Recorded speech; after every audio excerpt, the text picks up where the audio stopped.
ঢালিউড অভিনেত্রী পরীমণি ও গায়ক শেখ সাদির ঘনিষ্ঠতা নিয়ে সম্প্রতি নতুন করে চাঞ্চল্য ছড়িয়েছে।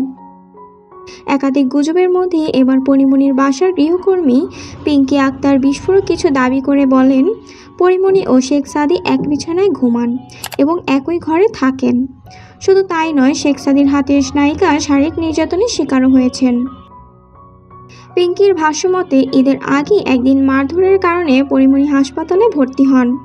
গৃহকর্মীর দাবি, নায়িকা তাকেও একইভাবে মারধর করেন। অভিযোগে পিঙ্কি বলেন, যেভাবে ওর গায়ক প্রেমিক ওকে মারে ঠিক সেভাবে আমাকেও মারে। আমি জ্ঞান হারিয়েছিলাম। পিঙ্কি আরও অভিযোগ করেন, শেখ সাদি ছাড়াও পরীমণির একাধিক পুরুষের সঙ্গে সম্পর্ক রয়েছে।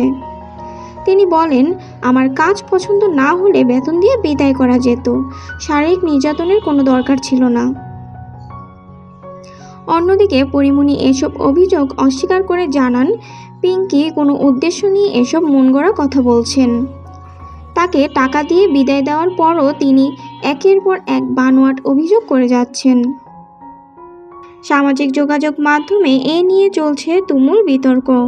অনেকে পরীমণির পক্ষে মন্তব্য করে বলেন, একটি গৃহকর্মী এত সাহস কিভাবে হয় ব্যক্তিগত বিষয় নিয়ে কথা বলার।